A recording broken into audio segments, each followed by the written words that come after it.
Seriously?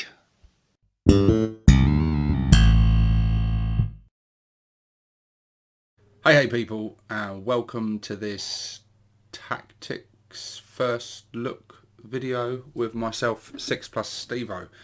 So as you've guessed by the thumbnail, we're going to be talking about these stratagems. And what I originally intended for this video was to do it like I've done in the past. The last time I did one of these, when the stratagem cards came out for 8th edition Codex. And camera down, looking at the cards, so you're reading along with me and you're seeing the information on the screen. So you didn't have to look at my ugly mug. I wasn't planning to actually appear on the video at all. So for that I apologise. The reason for that is GW's new kind of weird laws they've got surrounding their IP and how it's affected sort of YouTube, and I don't really know. I've heard rumblings of it. I don't really know what the deal is and what you can and can't do, but I thought I'd better err on the side of caution and not actually sort of show the contents of the pack on screen. But what I will do is read the contents of these cards out to you, and we'll go through all the stratagems and share my thoughts with them. This stratagems is not the only thing you get in this deck. You also get psychic powers. We're not going to go over those though. I will save them for another video. So I will separate out the psychic power cards, which is that many. We've got quite a few. We've got a Power of the War and the Beast Head Discipline, along with sort of generic psychic powers. So they have a fair few at their disposal. So we shall pop them down to one side for the moment. And then, yeah, it leaves us this lot to go through. A fair few, actually. So I won't spend a huge amount of time on these. I'll go through them. And some of the more interesting ones we'll spend a bit of time with. Otherwise I'm going to be here for a very long time. If I spend like 10 minutes per card, I mean, I'll still be going in the morning.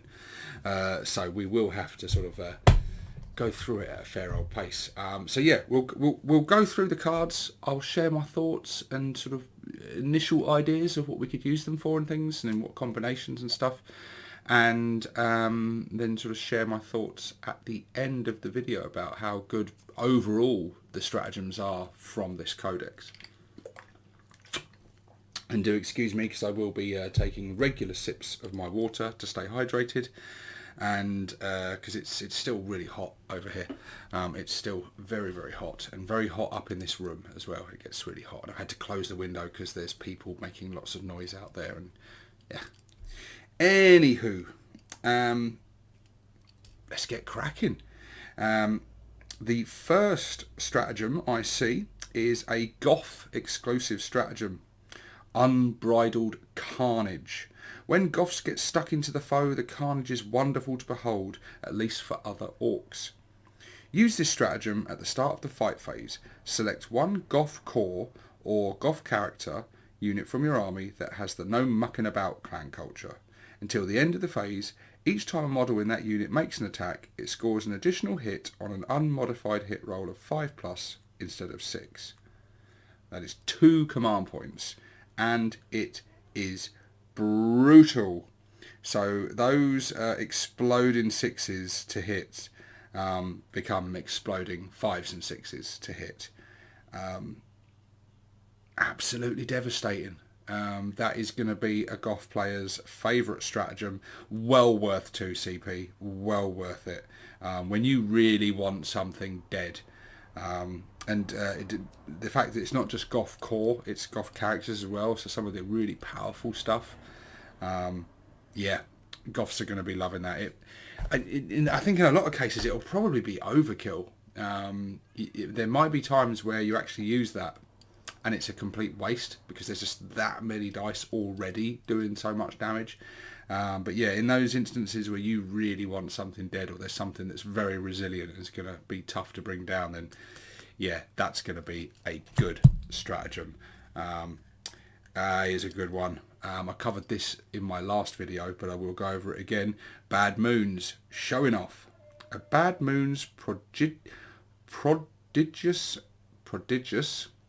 I think I'm saying that right. Prodigious wealth allows him to spray bullets with abandon, in the knowledge he can always afford more. Use this stratagem when a Bad Moon's core or Bad Moon's character unit from your army is selected to shoot. Until the end of the phase, each time a model in that unit makes an attack with a Dakka weapon, an unmodified hit roll of 6 scores 1 additional hit. So this is really nice for Bad Moon's core units. That covers quite a few, and Dakka weapons. So it's going to be great for shooter boys. It's going to be good for... I've got to check. Our Looter's core. A Looter's core, because they have Dakka weapons. Oh, we have to check that out. We have to. I really should have checked it out before. Looters are core, so you can use it on looters. So yeah, looters can be showing off. You can't use it on tank busters because the rockets are heavy weapons now.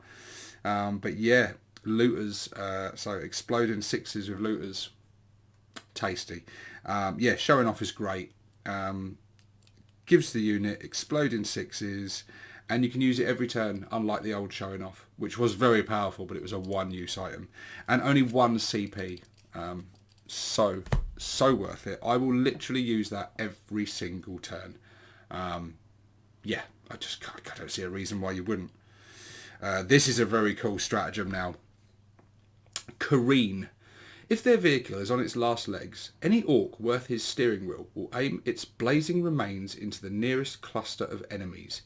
The ensuing messy explosions never fail to raise a rousing cheer from nearby orc onlookers.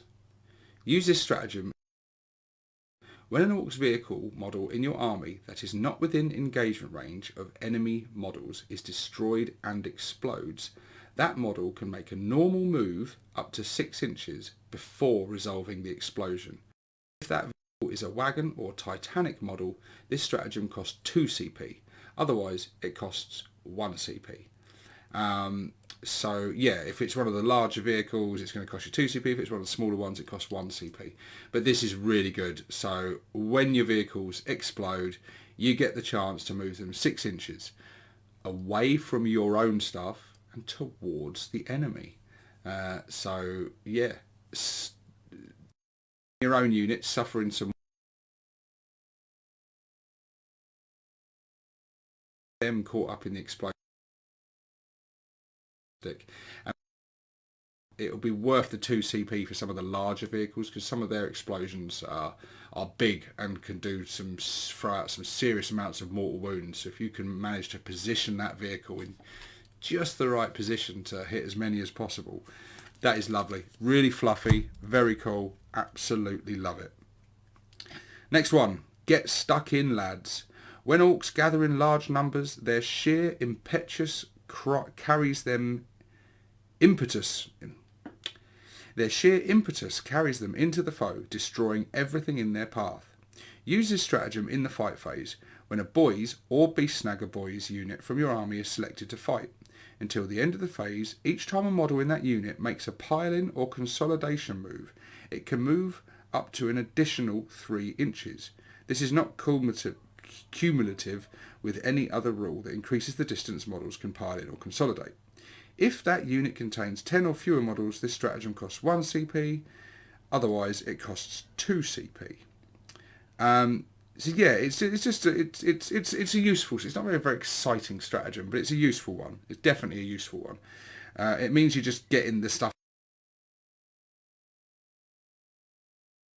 making sure that as get into engagement range, especially in larger units and things. It's going to be important. And yeah, it's a good stratagem. It's, like I say, it's not one of the more exciting one. Ramming speed, an old favourite. Orc drivers are infamous for using their vehicles as huge blunt instruments with which to clobber the foe. Use this stratagem in your charge phase when an orc's vehicle unit from your army is selected to charge. Until the end of the phase, when making a charge roll for the unit, roll 3d6 instead. Until the end of the phase, when that unit finishes a charge move, select one enemy unit that is within engagement range of it and roll 1d6. On a 2+, that enemy unit suffers d3 mortal wounds. 2 CP. I think it's basically unchanged from what it used to be. I'm pretty sure that's what it always has been. And it's great. It's fantastic. You can use it on a truck. You can use it on any Ork vehicle. It makes the charge very reliable because 3d6, you still got your reroll. It's fantastic. It just, then giving out the mortal wounds as a bonus on a 2+, which usually happens. Fantastic. Well worth 2 CP, especially against some really tough unit that you're having trouble bringing down. Throwing some mortal wounds on it won't hurt. Absolutely fantastic. I like that one. Gun crazy show-offs. I already like the sound of this one. Flash gits love nothing more than demonstrating the effectiveness of their ostentatious weaponry, blasting everything in sight with overwhelming firepower. Use this stratagem at the end of your shooting phase. Select one Flash gits unit from your army. That unit can shoot again, but must target the closest eligible enemy unit. 2 command points.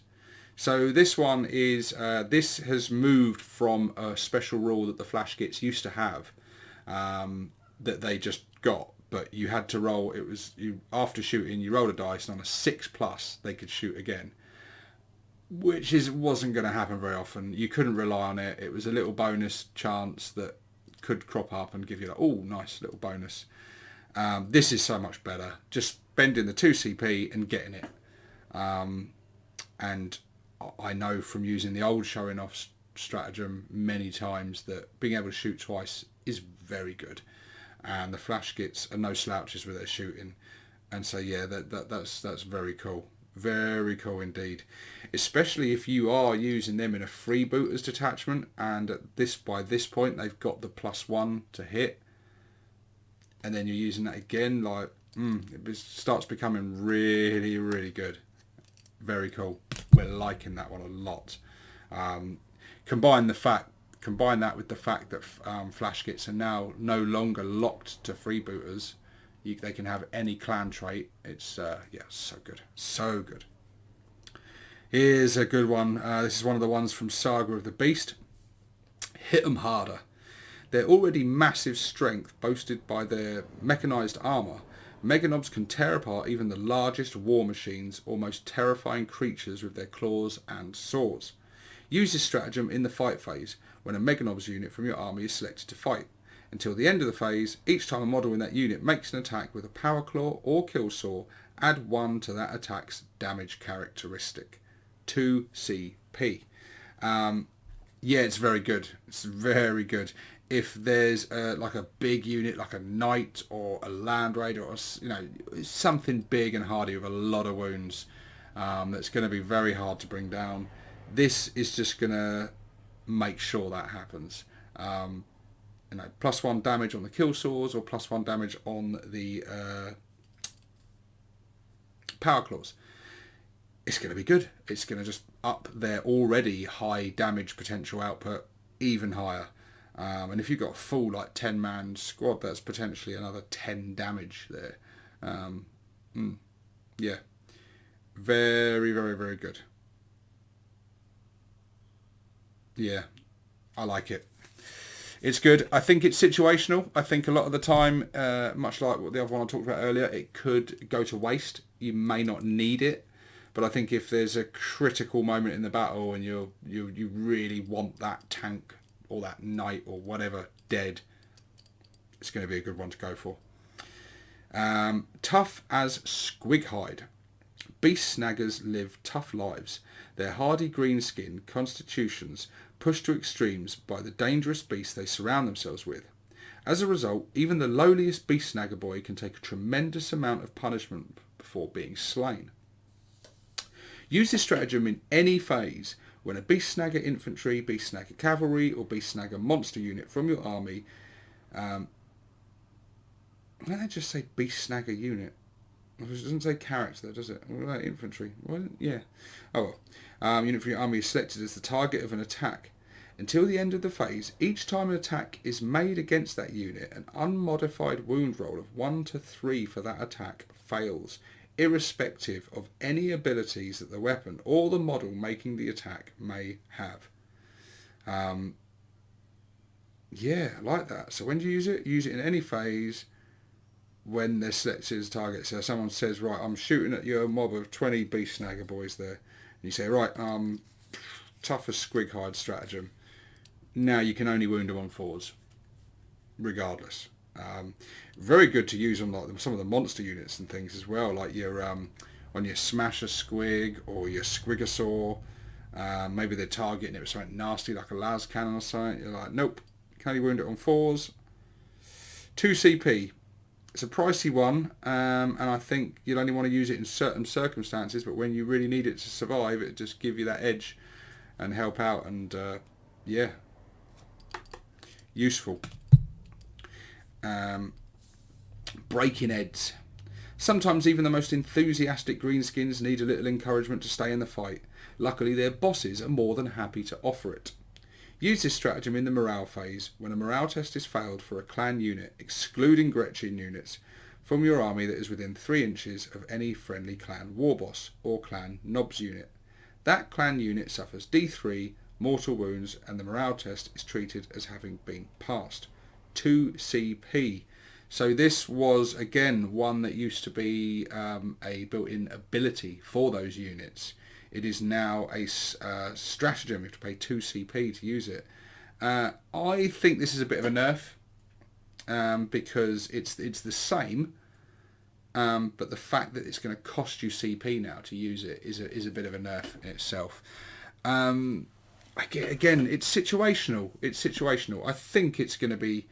It could keep you in the game. It could potentially stop you losing the game at a certain point when you really need something to hold on and not fail its leadership. So it's good. It's just a bit disappointing that it's a stratagem in the first place. I would rather that had stayed an ability of war bosses and nobs personally. But there we go. Evil Sun stratagem now. Drive-by Dakka. Often all an enemy will see of the evil suns is a blur of red as they speed by, guns blazing. Use this stratagem at the end of your shooting phase. Select one evil sun speed freaks unit from your army. That unit can immediately make a normal move as if it were your movement phase. That unit is not eligible to charge this turn. 1 command point. So it's cheap, it's handy, it's basically jump, shoot, jump, like from the old Tau days. It's a drive-by Dakka, exactly what it says. It's going to be very powerful with certain units. I think some of the buggies, like Boom Dakka snaz wagons and things, are going to get great use out of this, where they can maybe move out from behind a bit of terrain, pop off some shots, and then move back and get themselves out of harm's way. So, yeah, I think it's very cool. And for 1 CP, really, really good. Death Skulls one now. Wreckers. Death Skulls instinctively know just where to hit an enemy vehicle in order to knock loose the best scrap. Use this stratagem at the start of your shooting or fight phase. Select one Death Skulls core or Death Skulls character unit from your army. Until the end of the phase, each time a model in that unit makes an attack that targets a vehicle, add 1 to that attack's wound roll. 2 CP. Very, very, very good. Death Skulls tank busters, anyone? Re-rolling those wounds on vehicles? Yes, please, yes. But yeah, anything. I think, again, looters, it'll work really well on. Yeah, that's good. Death Skulls, you got a cracking one there. That is, I'm a little jealous. I'd like that one. That is cool. 2 CP, well worth it. Again, I think if you're coming up a vehicle heavy list, this is going to be one you're going to get a lot of use out of.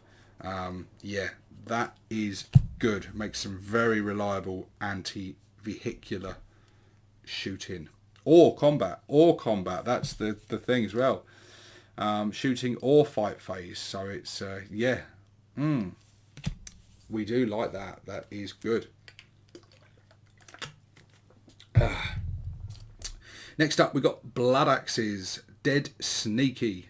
Blood Axes are adept at closing with the enemy unseen, which is often the last thing the foe suspects. Use this stratagem at the end of your movement phase if the mission you are playing is using the Strategic Reserves Special rule. Select one Blood Axes infantry unit from your army, excluding Mega Army units, that is within 3 inches of any battlefield edge. Place that unit in Strategic Reserve. So this is really cool. So at the end of your movement phase, the unit near the board edge, you can take it off, put it in reserve.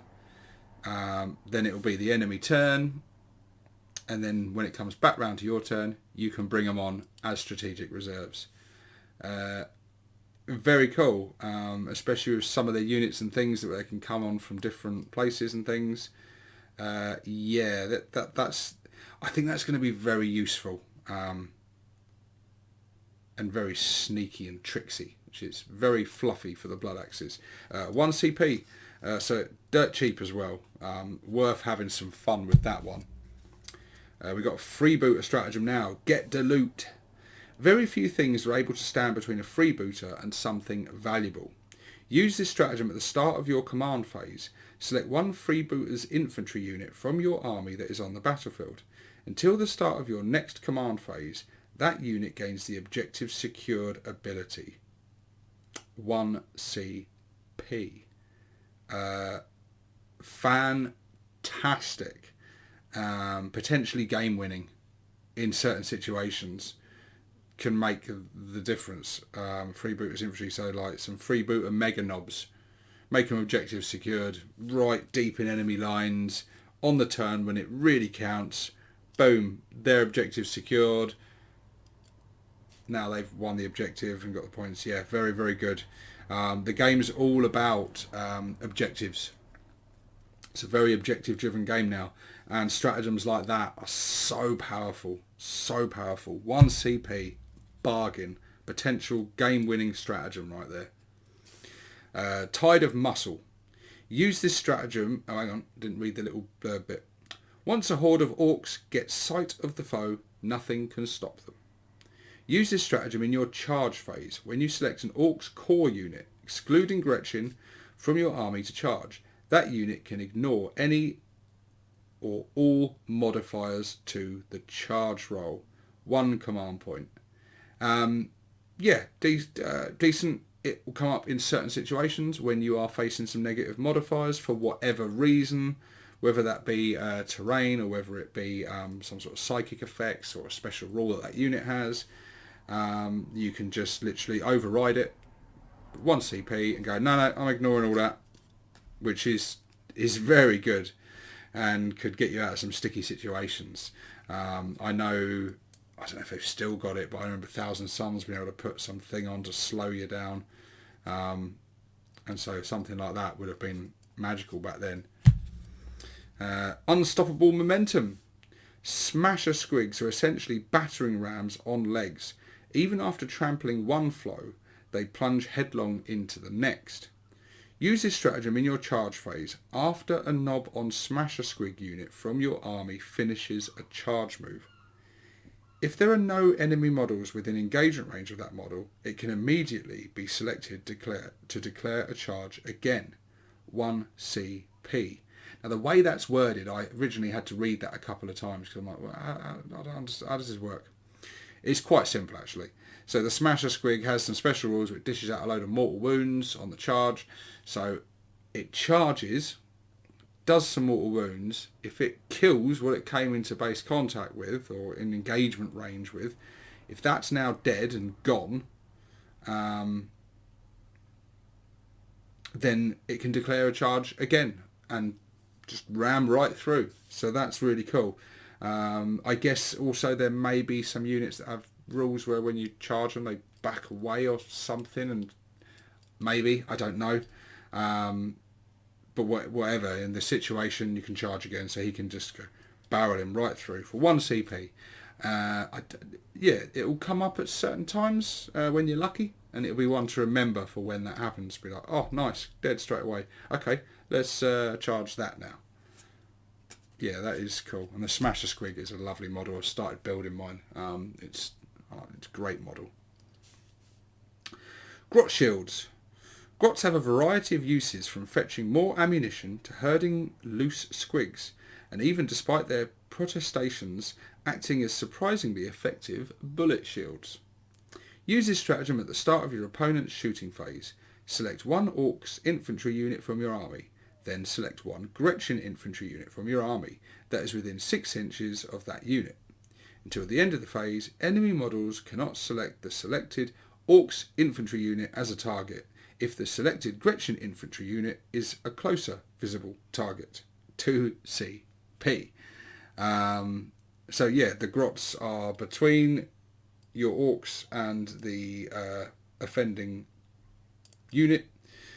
Within 6 inches of the Orks, you use this stratagem at the start of your pressure to say you can't kill this because the grots are there, so they have to kill the grots first before they kill them.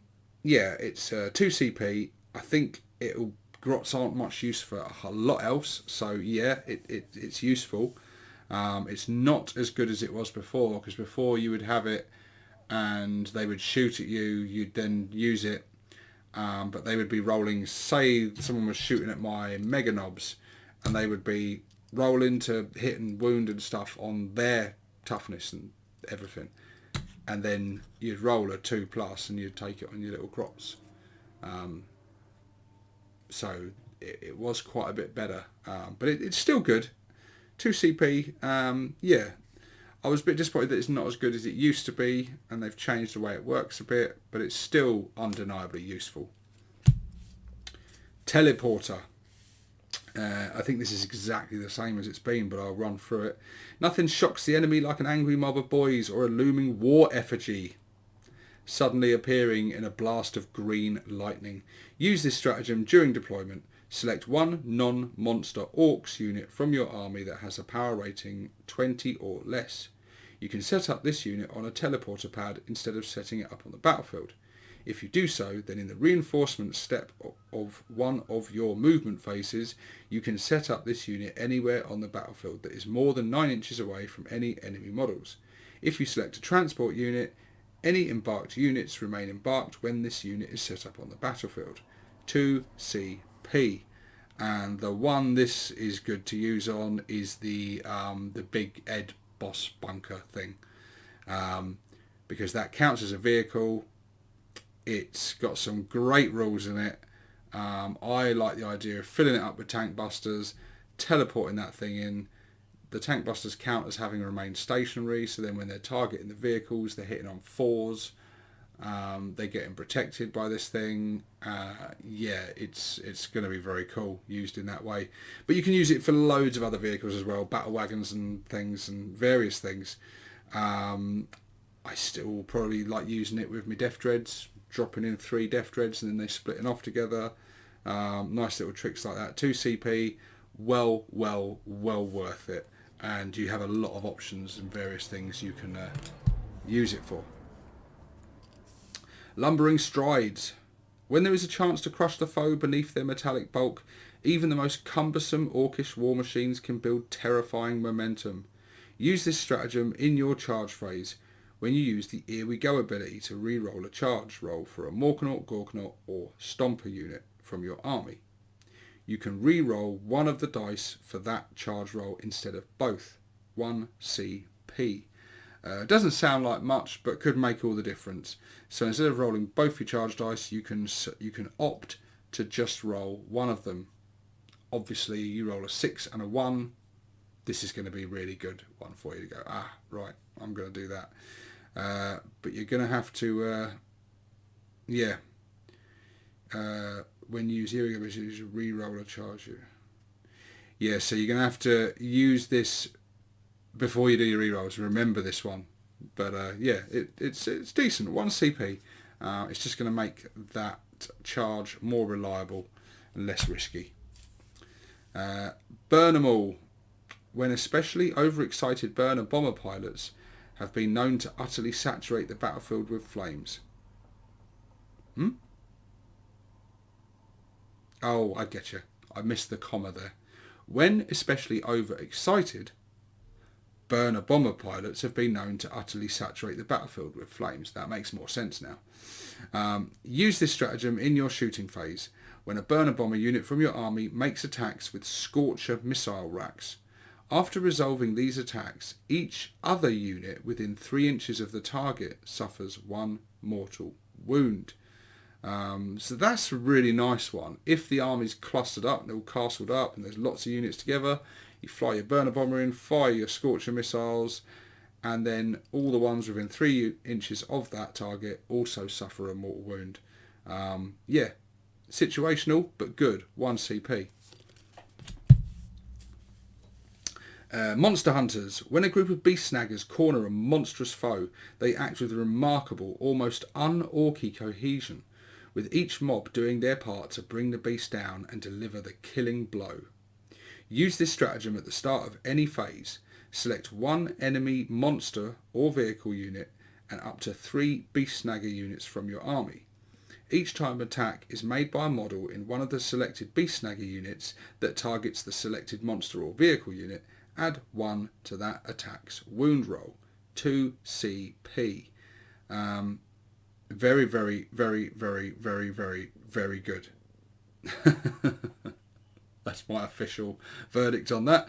Because they've already got buffs to attacking monsters and vehicles, and now this gives a further buff. So I think they get the +1 to hit already. And now they're getting the +1 to wound with this. 2 CP, 3 units, 1 monster or vehicle. Yeah, that is good. You're buffing 3 units with 1 stratagem there to make sure you take out that 1 vehicle or monster you really want dead. Yeah, really, really good. They've definitely worked with the fluff and the lore of the beast snaggers as well. Right, guys, listen. I'm gasped. I've realised through reading this I've got a coffee downstairs. So give me a moment, quick edit, and I'm going to be back with my coffee.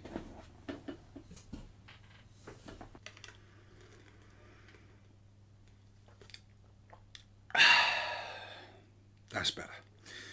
Right, where were we? We're about halfway through. We're making good progress here. Good progress. Okay.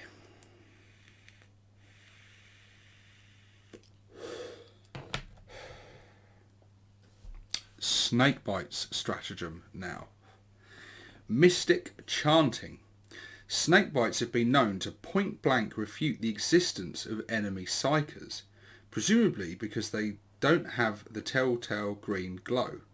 The stubborn refusal has been known to dissipate the psychic powers of the foe before their very eyes, which the snakebites say proves their claims. Use this stratagem during the opponent's psychic phase. Select 1 snakebites unit from your army. Until the end of the phase, that unit can attempt to deny 1 psychic power as if it were a psyker. 1 CP. That's really, really nice. It's real fluffy and yeah, really, really cool. It's really useful anti-psyker ability. That is, especially if you're facing things like Thousand Suns or Grey Knights, or just some of the more powerful psychic armies. It's kind of sucks that it's tied to snake bites. I kind of see why it is for the lore reasons and stuff. I get that, but it means that the snake bites will only get their special stratagem or get use out of it against those type of armies and armies that have psykers. And there are many armies that don't have psykers, or even armies that do have psykers. The list you're coming up with may not have any psykers. So yeah, it's only going to be usable against certain lists, but it's very, very good when it is in them situations. And it's 1 CP. And yeah, you can get them to within a range of that nasty cycle with that nasty ability that you really don't want to go off. It's going to cost you 1 CP. There's no telling whether it's going to work or not, because you've still got to attempt to deny that psychic power, and you may not. But it's nice having that little ability and that little barrier, because yeah, a lot of the time during the psychic phase you don't get to do a whole lot. You just sit there and soak up the damage and whatever they're dishing out. So it's very cool that it gives snakebite some kind of defense against that, which is very, very cool. It's a very clever, cool stratagem. I do like that one. Orcs is never beaten. So resilient is orc physiology, and so slow are orcs on the uptake, that even killing wounds can take a while to register. Use this stratagem in the fight phase when an orc's character model in your army that has not already been selected to fight this phase is destroyed. Do not remove that model from play. It can fight after the attacking model's unit has finished making attacks. If the selected model's characteristic change as it takes damage, use the bottom row of that model's profile when resolving those attacks. After resolving the destroyed model's attacks, it is then removed. 2 command points. So yeah, this is a slightly wordier version of the old rule, but I think actually in this case, I do like the extra wordiness because it does clarify some things. Because obviously some characters and things do have degrading characteristics, and it would be like one of them grey areas before where you're like, right, he's back up and to carry on fighting, but what would he fight at?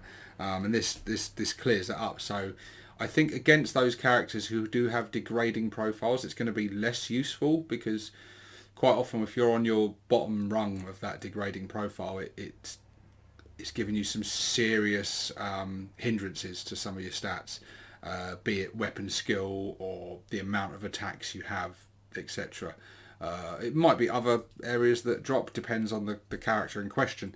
Yeah, I think for a lot of things, for your war boss and stuff, if they get killed before they get a chance to dish out the punishment, then this is a really nice one, and a great way to be like, I'll bring him down with me, and yeah, that's cool. I like it. Just the fact of like an orc war boss having his head lopped off and the body starts still swinging the axe around because it hasn't quite registered yet, or something like that. Yeah, very cool. 2 CP, well worth it in certain situations. I feel like I've said that a few times in this video. The bigger day is. Beast snaggers have many a tale of their war bosses squaring up to especially enormous prey, clobbering them with a blow so punishing that it lays them low in one hit. Use this stratagem in the fight phase when a beast snagger war boss unit from your army is selected to fight. Until the end of the phase, each time a model in that unit makes an attack that targets a titanic unit, add 2 to the damage characteristic of that attack. Yeah, cool. 2 CP. It's really, really good. You take your Beast Snagger war boss up to battle that knight or the other big titanic unit. You need to put the hurt on it. You use this, and it adds 2 to the damage characteristic of those attacks. And if you've got several attacks, and it's going to build up the damage quite a lot, and your war boss can single-handedly bring down one big nasty. I think, again, it's just one of them ones in certain situations that's going to be very powerful, and your opponent's going to hate you for using that stratagem and that moment, which makes it awesome.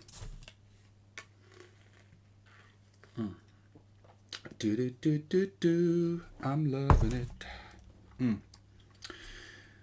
Extra gubbins. Some lucky gits get more than their fair share of shiny gubbins. Use this stratagem before the battle when you are mustering your army if your warlord has the orc's keyword. Select one orc's character model in your army and give them 1 shiny gubbins. This must be a relic they could have. Each relic in your army must be unique, and you cannot use this stratagem to give a model 2 relics.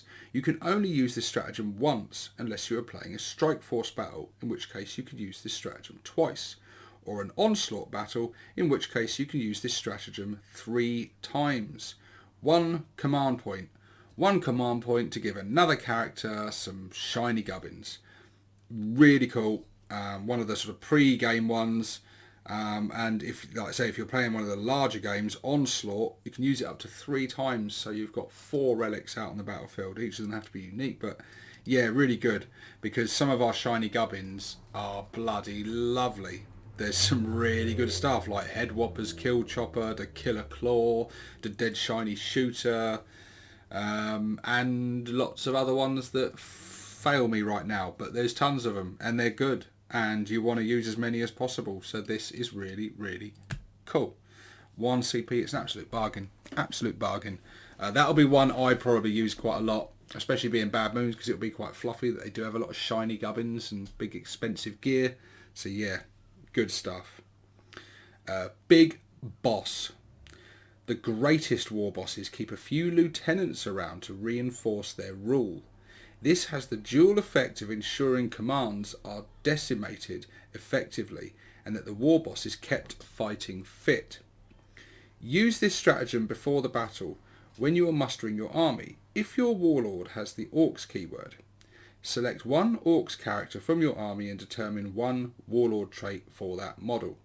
This must be a warlord trait they could have. That model, it is only regarded as your warlord for the purposes of that warlord trait. They didn't write that right, did they? That model, it is only regarded as your warlord. I see what they tried to write here, but they've thrown an extra word. That model is only regarded as your warlord for the purposes of that warlord trait. Each warlord trait in your army must be unique. If randomly selected, reroll duplicate results. And you cannot use this stratagem to give a model 2 warlord traits.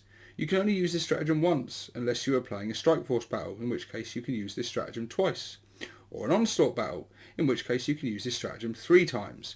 1 CP.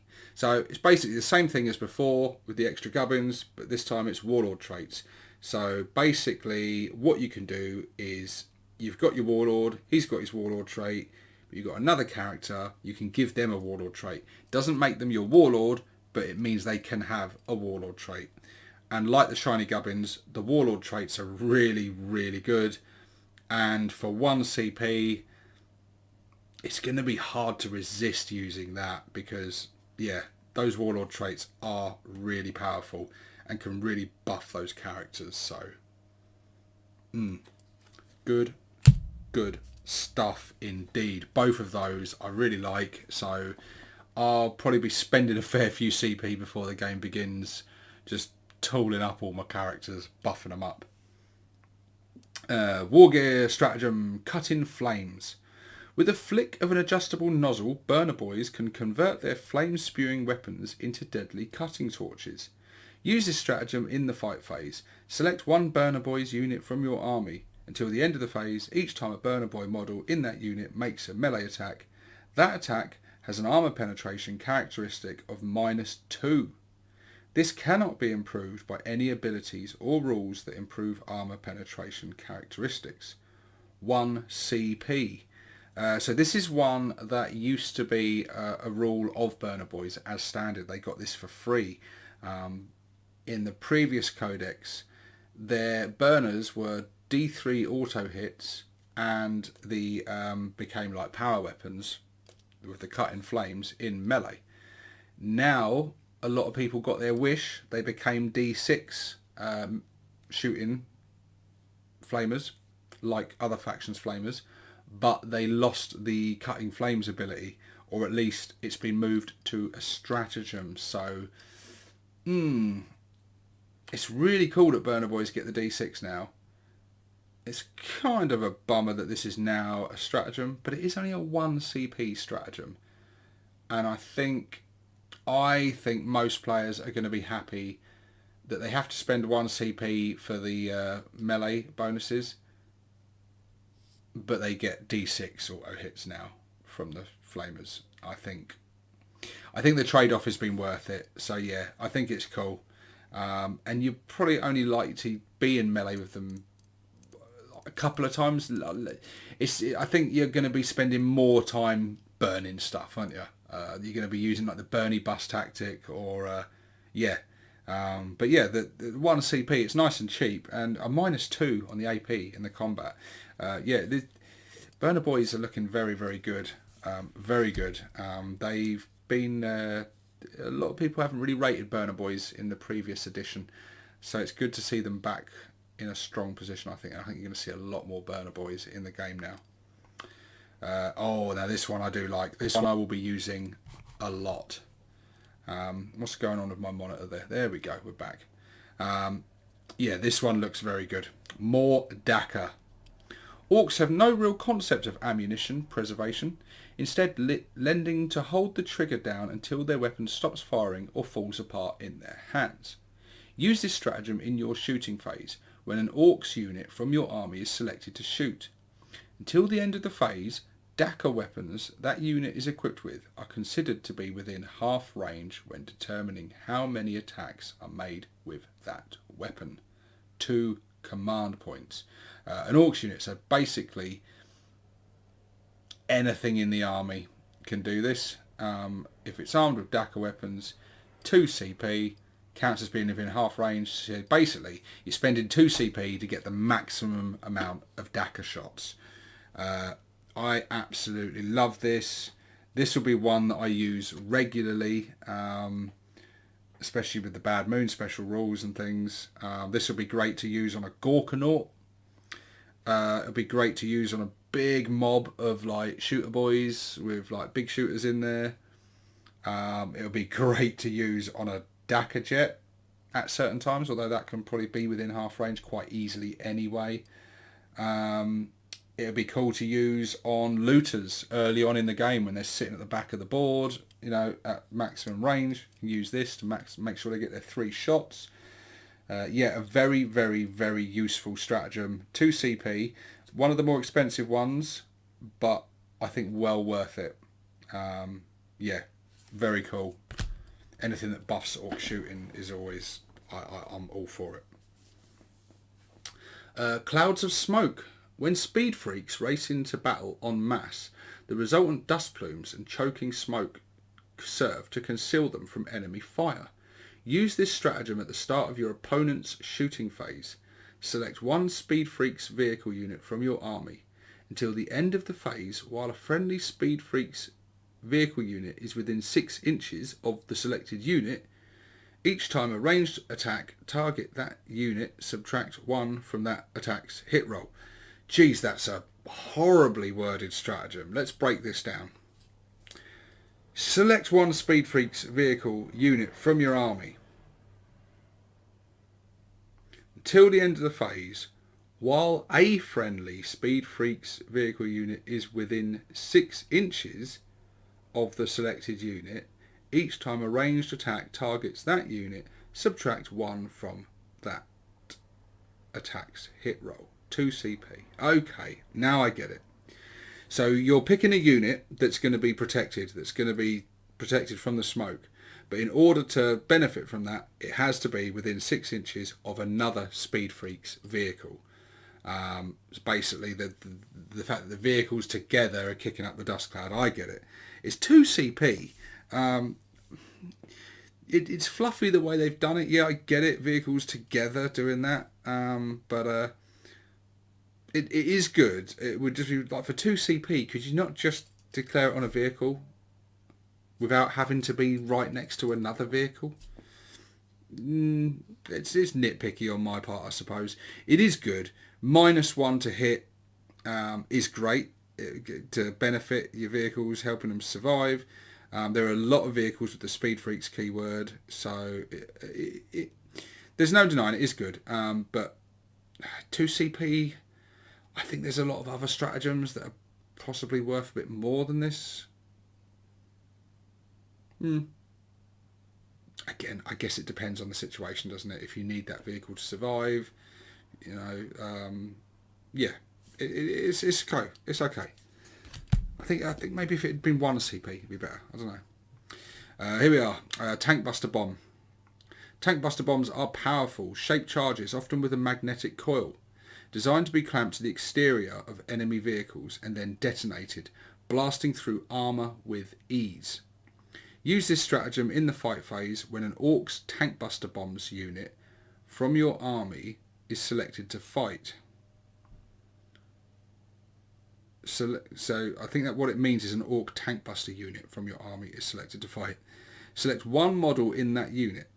That model can only make one attack this phase and must target an enemy vehicle unit with that attack.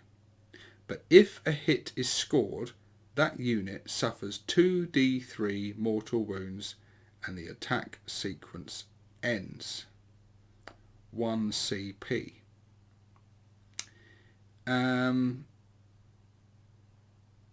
I think this is very underwhelming, personally. Don't get me wrong, it's good.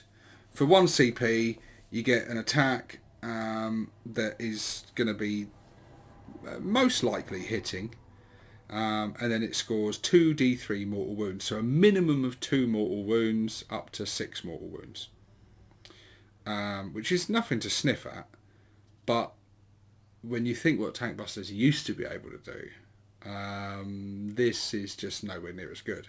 This is nowhere near as good.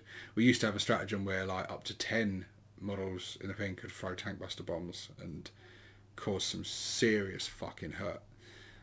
But yeah, I don't know. It's all right. It's 1 CP. It's quite cheap. It's a chance to throw out some mortal wounds. It's okay. It's okay. Snagger grapple. Beast snaggers use their hook choppers to drag their prey down, preventing escape. Use this stratagem at the start of your opponent's movement phase. Select one Beast Snagger Boys unit from your army. Each time an enemy unit, excluding Titanic units, that is within engagement range of that unit is selected to move, roll 1d6. On a 4+, that enemy unit cannot fall back this turn. 2 command points.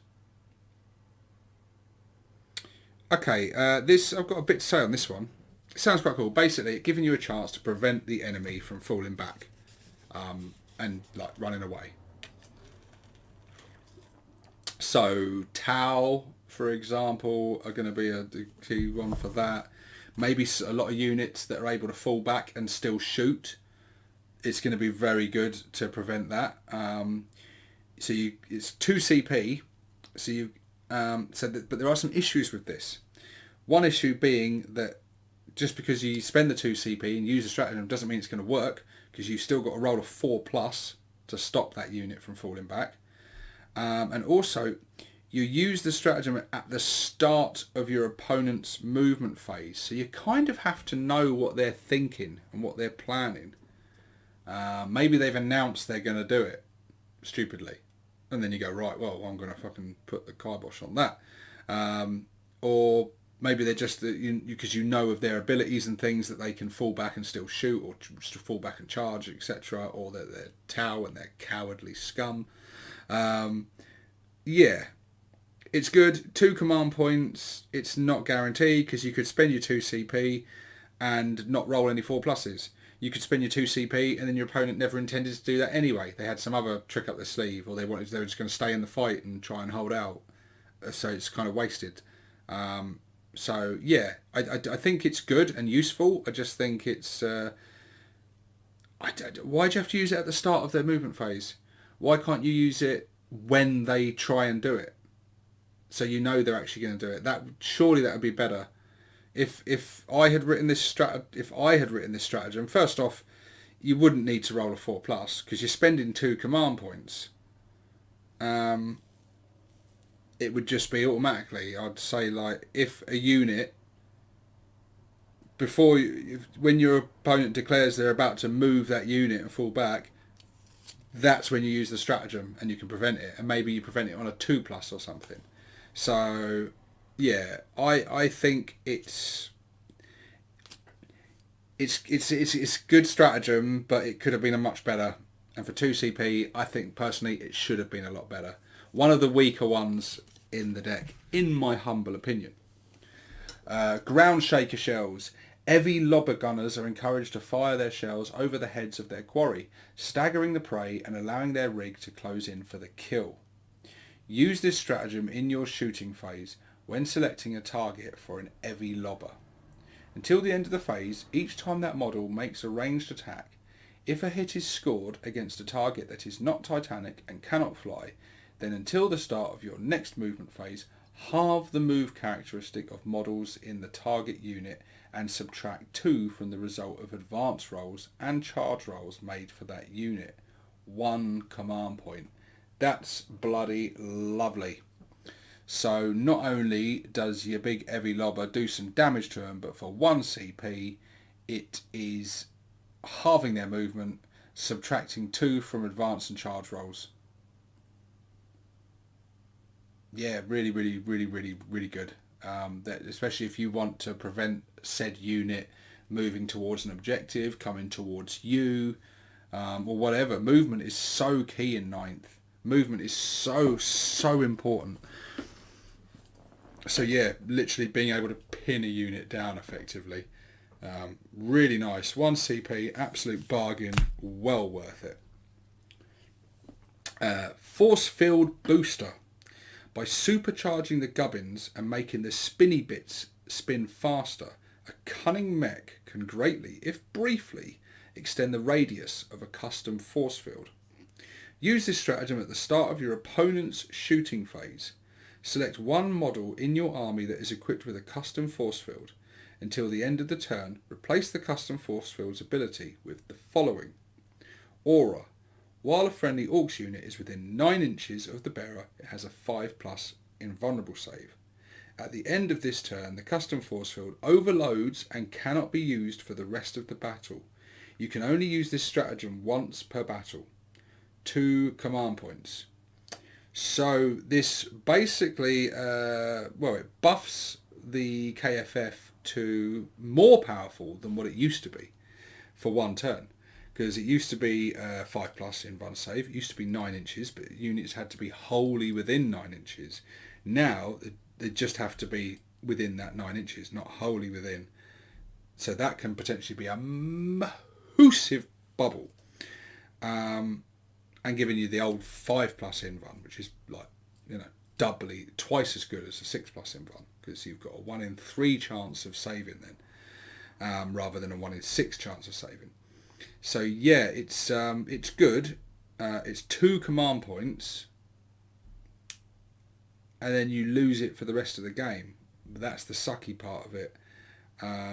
So I think this is going to be good in the early turns of the game when the enemy are targeting you, and if you are bracing yourself for some heavy firepower coming your way.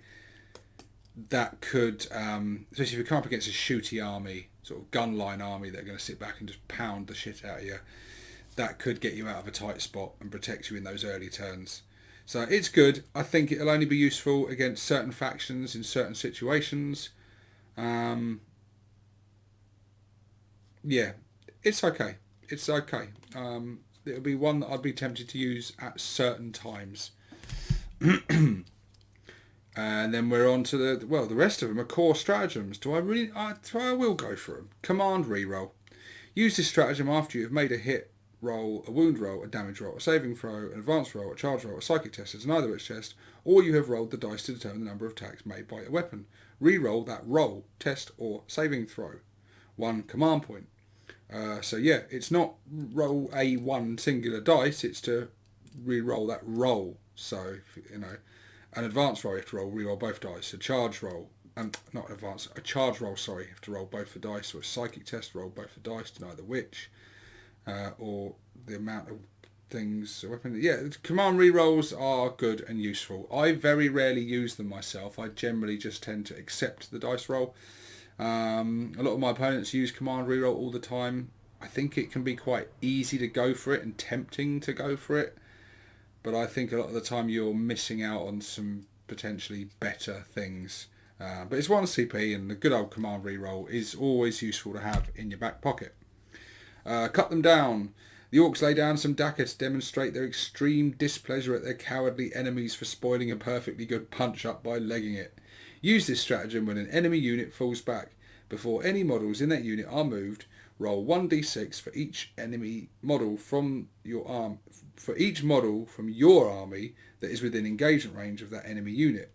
For each result of 6, that enemy unit suffers 1 mortal wound. 1 command point.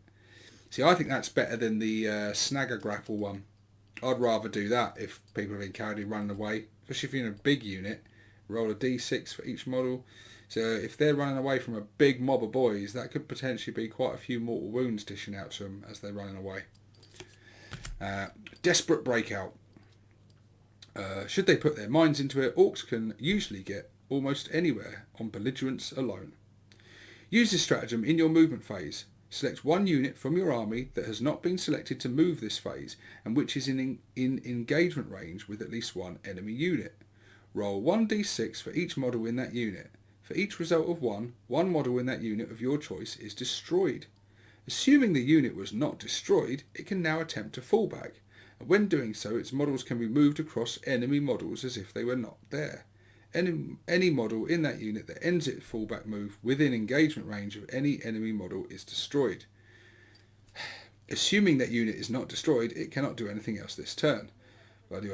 Blah. Even if it has a rule that would allow it to do so after falling back. 2 command points. A desperate breakout. The clue's in the title. I think if you're fully surrounded, boxed in, and you've got to get out of there, it literally is. If you're reaching for this stratagem, I don't think the game's going very well for you. And I think it's towards the end of the game when you are literally clutching at straws trying to do anything. But yeah, it could save your skin. Emergency disembarkation. Piling out of their blazing wagon and straight into a good scrap is all part of the Orcs battle plan. Use this stratagem when a transport model from your army is destroyed. All units that are embarked within the model can be set up wholly within 6 inches of the destroyed model when they disembark, instead of the normal 3 inches, before the model itself is removed from the battlefield. These units are not affected by the destroyed model's explodes ability or equivalent. Instead, you must roll 1d6 for each model you just set up on the battlefield. Instead of one model that disembarked, your choice, being destroyed, for each roll of one model that disembarked, your choice, is destroyed for each roll of 1 or 2. Units cannot declare a charge or perform a heroic intervention in the same turn that they disembarked from a destroyed transport model. 1 CP. So you can disembark in a larger radius, and I guess it helps you get all the stuff out. And Fire Overwatch. 1 CP. Counter-offensive. Nothing gets the lads back into the fight quicker than a good bit of loud bellowing and the threat of liberally applied mindless violence. Use this stratagem after an enemy unit has fought in this turn. Select one of your own eligible units and fight with it next. 2 CP. I used to use this one a lot back in the index days, but it never paid off for me. But it is a good one. It is good. You can interrupt the flow of combat and get in there and jump the queue and get your turn to fight and potentially kill something that could have posed a big threat to you. So it is undoubtedly a good stratagem. It's just never worked for me. And then this one. This is an important one for Orcs. Insane Bravery. One that a lot of players forget about. They forget this stratagem exists, and it is very important, especially now. Ork Strategists maintain that the best form of defence is charging headlong into the enemy and headbutting them repeatedly in the face. Very true statement. Use this stratagem before you take a morale test. For a unit in your army. That test is automatically passed. Do not roll any dice. You can only use this stratagem once per battle. That's different. It never used to have that rule. 2 command points. Killer cans. Use this on your killer cans. Or potentially your squig hog riders. The sort of units, with very low leadership in sort of largest mobs where you could potentially lose whole models of like 5 wounds or more. This is the time to use it. Insane Bravery. You only get to use it once per battle. It's 2 CP, but I think if you're facing potentially losing a couple of killer cans from failed leadership, you don't want to be doing that, do you? And I think Insane Bravery is a good one to have in your back pocket for those situations. But there we go. We have gone through all of them, even the ones from the rule book. What do we think? What do we think overall about these stratagems? Notice there's none in there that are over 2 CP, which is nice. We don't have any 3 CP stratagems in here. For the most part, I think they all seem very good and at least very useful. And not many of them, I think, seem as kind of massively powerful as they used to be. I think stratagems are a little bit more subtle now. They tend to be a bit cheaper and a bit more tactical rather than just boom, massive buff, loads of power. There's still a few in there like that, but I think they've been sort of curbed somewhat, and I think the stratagems add a little bit of flavour. They add some little tricks. They get you out of some tight spots rather than winning the game for you, as it did feel like that sometimes before. Certain stratagems just felt like you kind of just had to use them at a certain point. They did massive damage. They did something so big that it basically won you the game, or at least brought you a lot of the way there. And they sometimes felt like they were a little bit more important than your tactics during the game, your movement, your deployment, unit choice, list building, all the other stuff that goes into your strategy in a game. It felt like stratagems kind of overshadowed that sometimes, and now I feel like they're in a good place. I feel like we get to use more of them. We get more CP now. The stratagems themselves are cheaper, and I think we can use them in more subtle ways to add little buffs here and there and give us the edge in little situations. And I think that's a lot more satisfying overall. There are some real standout ones in there for me. The more Dakka one is fantastic. I love that. The fact that Dakka weapons count as being within half range is going to be very useful, especially in the early stages of the game when you are a long range away. And yeah, I just think there's some great abilities there. But guys, anyway, there you go. This has been quite a long video covering all of them. Sorry you had to look at my face reading the cards the whole time, but I just didn't want to risk the video being taken down because of the cards being shown and being done for some sort of copyright thing, you know. But yeah, there you go. Yeah, guys, share your thoughts in the comment section below. Which of the stratagems is your favourite? Do you think they are good stratagems? Do you think the stratagems are better now than they were in the previous codex? Are there any you're missing, like Endless Green Tide or Scarboys, etc.? Some of the stratagems we didn't get carry over. Let me know what you think about that and the changes to some of the existing ones, and what ones you're intending to use and with what combination, with what units and things. If you've thought up some really cool tactics and devious tricks, then share them with everyone. The rest of the community want to know your secrets, because we want to try this stuff out on our opponents. But yeah, guys, thank you very much as always for watching. Please hit the like button, hit the subscribe button, comment, share, spread the love, do all that stuff. Check out the Patreon. Got a link in the description below. Check out the Patreon. But yeah, for now, guys, this is a very strategic 6+ Stevo. Signing out.